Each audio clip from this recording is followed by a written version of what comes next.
안녕하십니까. 전주역사본부원장 이동입니다. 저는 오늘 전라가명에 대해서 얘기를 하려고 합니다. 전라가명은 조선시대 전라도내의 최고 통치관서라고 해야죠. 그러니까 전라가명에서 오늘날의 전라북도, 전라남도, 그리고 제주도까지 다 통과를 했어요. 조선시대에는 전라도가 제주도까지 다 포함되는 그런 지역이니까, 그래서 오늘 이제 그런 전라가명을 얘기하는데 이제 세 부분으로 나눠서 얘기를 하려고 합니다. 그래서 첫 번째는 전라가명의 설치에 대해서 얘기를 하고, 그리고 두 번째 주제로는 전라가명의 조직과 어떤 기능, 그리고 마지막으로는 전라가명의 어떤 건축 구조가 관아 건물들의 배치가 어땠는가, 이렇게 세 주제로 나눠서 전라가명에 대해서 얘기를 해볼까 합니다. 오늘 이제 전북학 강좌를 이렇게 코로나로 인해서 비대면으로 진행하게 돼서 좀 어려운 점은 있겠지만, 하여튼 영상을 통해서도 서로 가명을 잘 이해할 수 있도록 그렇게 노력을 해보겠습니다. 그럼 이제 강좌를 시작하도록 하겠습니다.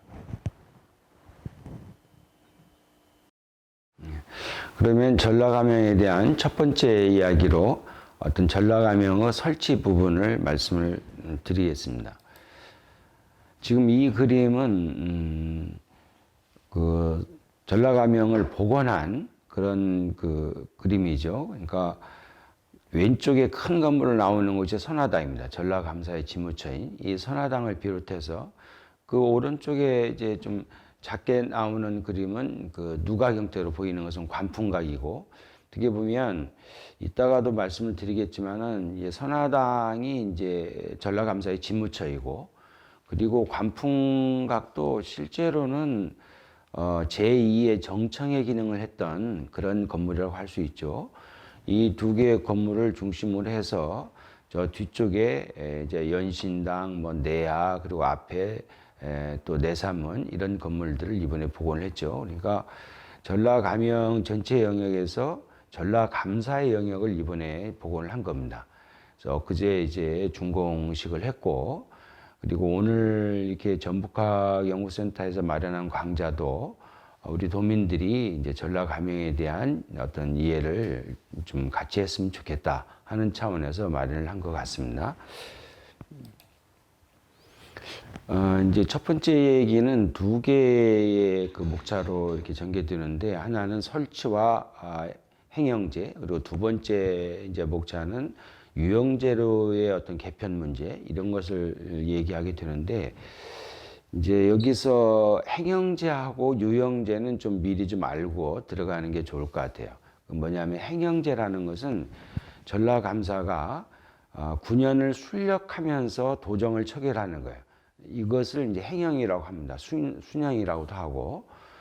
그러니까 고려 시대에 이어서, 이제 고려 시대에 감사는 없었습니다만은 안찰사라는 존재가 있었어요. 그런 형태로 이따가 이 부분은 또 말씀을 드리겠습니다.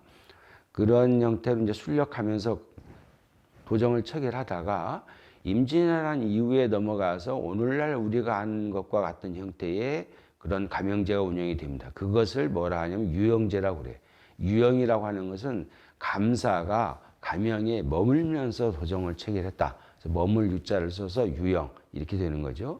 이런 형태로 해서 이제 임진왜란 후에, 조선 후기에는 전라가명만 그런 거 아니고 팔도의 가명들이 이제 저런 형태로 운영을 하게 됩니다.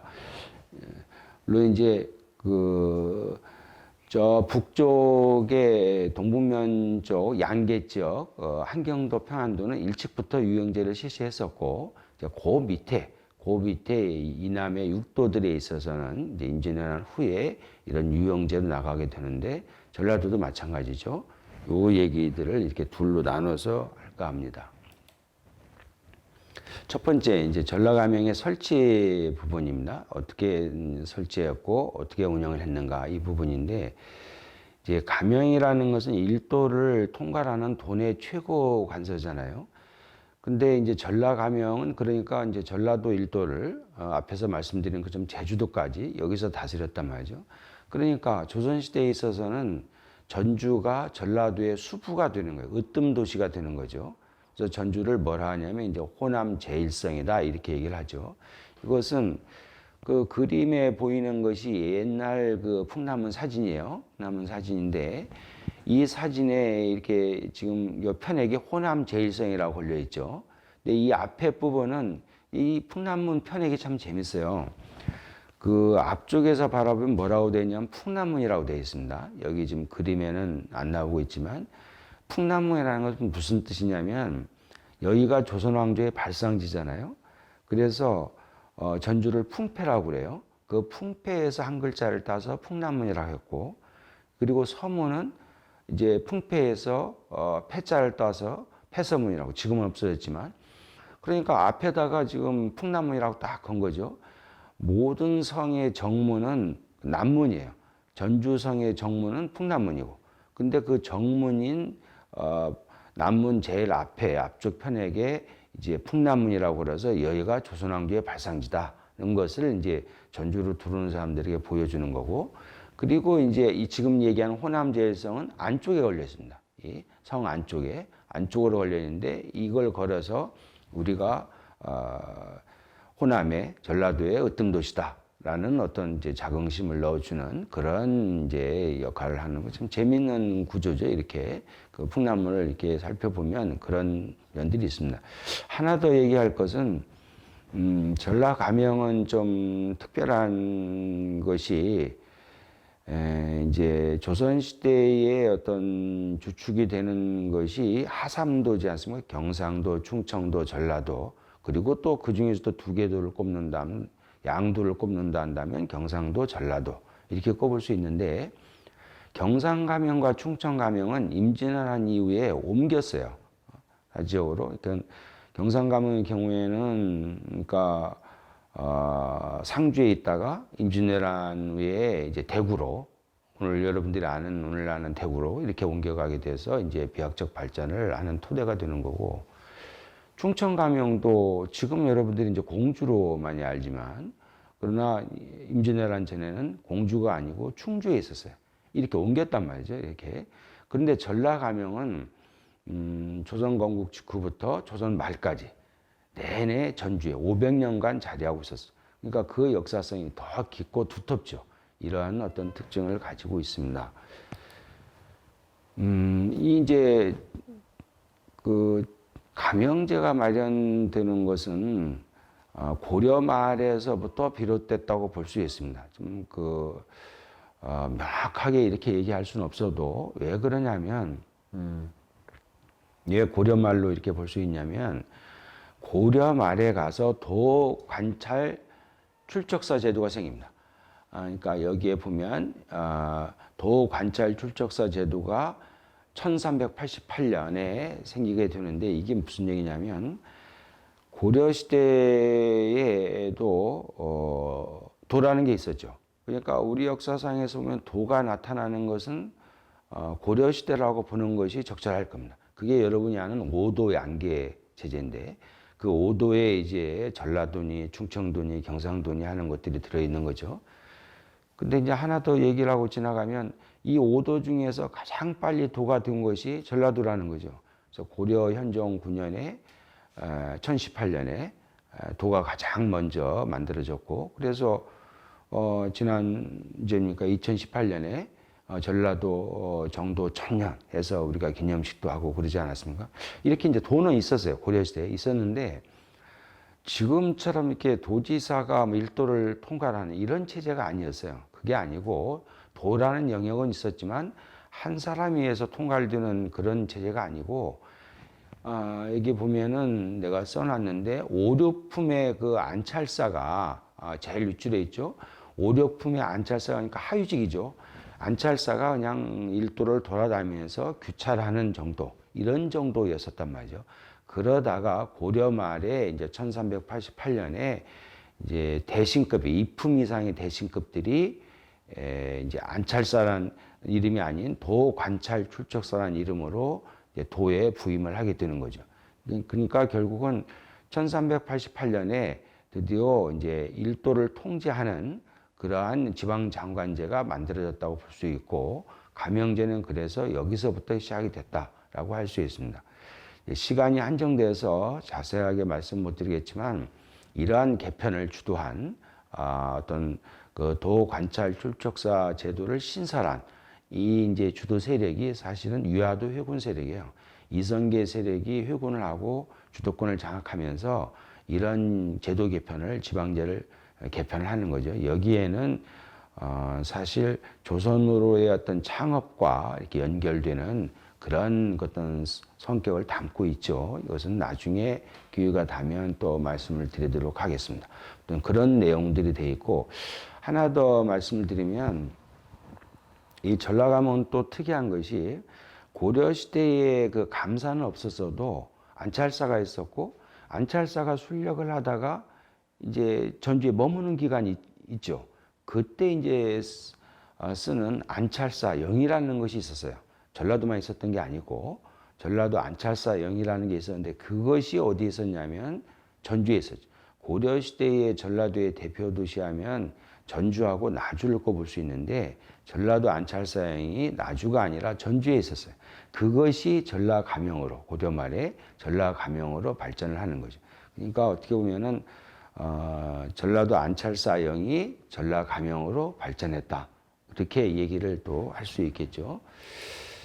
그 다음에 이제 이제 감영제가 언제 설치됐느냐 하는 부분들인데 이건 논란의 여지가 있습니다만은 아무튼 이제 조선시대 지방제를 대표하는 것이 감영제니까 시원은 고려 말에 있었지만 감영제가 자리를 분명히 하는 것은 그것은 조선 건국호라고 봐야겠죠.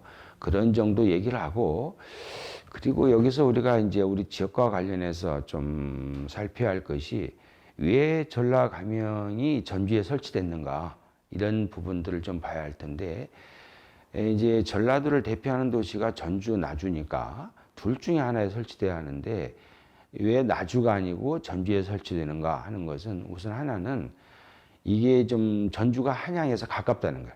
그러니까 조선시대 논리는 임금의 덕이 가까운 데로부터 이렇게 전해져서 거기서 또 그 다음 쪽으로 이렇게 전해진다. 이런 논리가 되는 거죠. 그러니까 여기 써놓은 것처럼 국왕의 교화가 임금이 있는 곳에 가까운 데서부터 내려간다. 그러니까 전주가 서울에서 더 가깝지 않습니까? 그러니까 전주에 이제 감영이 설치되는 거고 지리적으로도 영남이나 호서 지역으로 충청도로 가는데 이제 전주가 가깝고 이게 이제 일반적으로 우리가 할 수 있는 얘기들인데 전주는 좀 특수하게도 조선 왕조의 발상지라고 얘기하잖아요. 그러니까 태조 이성계의 어떤 선조들이 살았던 곳, 태조의 어떤 본향이라고 얘기를 하는데 이런 것들이 이제 또 전주에 전라감영에 설치되는 그런 중요한 요인이 되지 않았을까 이렇게 생각을 합니다. 그것은 더더욱 아까 말씀드린 것처럼 경상감영이나 충청감영은 임진왜란 후에 옮겼는데 왜 전주는 옮기지 않았을까? 그런 것들과 연결시켜 본다면 더더욱 어떤 풍패지향이라는 조선왕조의 발상지라는 그런 전주의 성격이 작용하지 않았는가 이렇게 봅니다. 제가 이 얘기를 너무 지금 길게 하고 있는 것 같습니다. 시간이. 지금 보면 이 지도상에 봐도 전주가 이쪽에 있고 나주는 지금 밑쪽에 자리하고 있죠. 그렇게 지금 하고 있고. 그럼 이제 행영제 하에서 전라감영이라는 것이 어떻게 운영됐는가 하면 지금 조선전기의 인물로 많이 거론되는 사람이 전라감사 미암 유이춘이라고 있어요. 이 사람은 왜 그러냐면 일기를 써놨습니다. 일기를. 그래서 당시 어떤 식으로 어떤 감영이 운영됐는가 하는 것을 아주 속속들이 알 수 있는 그런 귀중한 자료인데 여기 보면 미암이 201일을 재임을 하는데 전라감사로 무려 180일을 순행을 합니다. 돌아다닌다는 거예요. 이렇게. 그리고 전주 감영에 머문 곳은 21일밖에 안 돼요. 이런 것을 우리가 순영제, 행영제라고 합니다. 그러니까 돌아다니면서 이제 도정을 처결한다는 이게 확실하게 이렇게 우리가 알 수가 있죠. 그렇게 이제 되는 거고 그리고 이제 여기서 하나 또 얘기해야 하는 부분들은 이렇게 이제 행영제로 감영제가 운영이 되면은 선화당이라든지 관할 건물들이 필요가 없는 거예요. 돌아다니면서 하니까. 그러니까 이때만 해도 선화당을 비롯한 관할 건물들은 없었다고 보는 것이 이제 맞다는 겁니다. 그러다가 이제 임진왜란 후에 이제 머물면서 통치하는 그런 유형제가 되면서 건물들이 만들어지게 된다. 이런 얘기들은 이따 또 얘기하겠습니다만은, 그렇게 이제 되면 가는 데서 이제 그 다음에 임진왜란 후에 이제 유형제로 넘어가게 된다. 이 얘기를 이제 좀 하려고 하는데, 이제 유형제는 기본적으로 여기에 써놓은 것처럼 구임제, 설권제, 견목제 이것을 동반하게 돼요. 무슨 얘기냐면 가명에 머물면서 통치하게 되려면 기간이 좀 길어져야 하는 이런 게 있습니다. 그래서 임기를 2년으로 늘리는 것을 우리가 구임제라고 그래요. 그리고 또 가족을 이제 2년으로 늘어나면 가족을 데려올 수 있게 되는 것이고, 이전에는 이제 순력하면서 그 도정을 처결하니까 가족을 데려올 수가 없죠.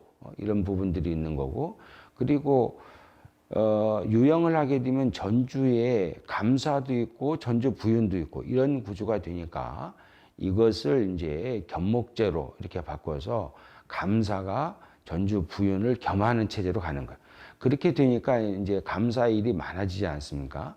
그러니까 오품의 판관이라는 인물을 다시 이제 파견해서 실질적으로 판관이 전주 부윤의 역할을 수행하는 이런 체제를 견목제라고 그래요. 그러니까 유형제, 구임제, 설권제, 견목제 이 네 가지는 같이 연계되어 있는 체제라고 보시면 됩니다.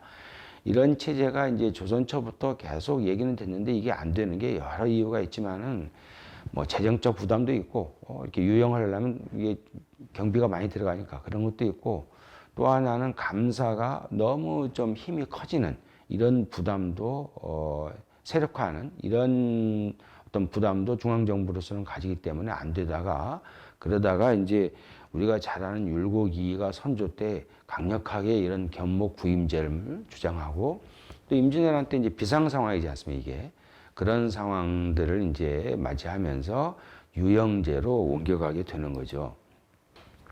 그래서 이 보면 유형제 관련해서 전라가명이 또 아주 좀 특별한 위치에 있다라고 얘기를 할 수 있는 게, 이게 유형제를 하려면 뭐가 돼야 하냐면 아까 말씀드린 것처럼 재정이 확보돼야 합니다.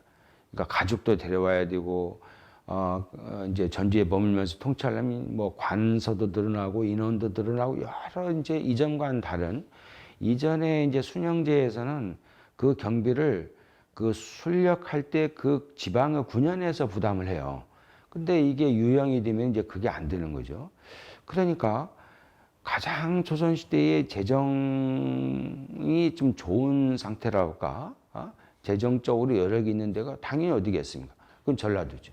왜냐하면 뭐 보통은 3분의 1, 국가재정의 3분의 1이 전라도에서 올라갔다고 그러니까 많게는 또 한 반절 가까이가 올라갔다고 이렇게 되는 거고, 그러니까 재정적으로 가장 여력 있는 전라도에서 먼저 시범 운영이 돼요. 한 10여 년간 시범적 운영을 하고, 그걸 토대로 해서 드디어 그동안 내 조선초부터 하려다가 못했던 유형제를 현종 10년, 1669년에 실시를 하게 됩니다.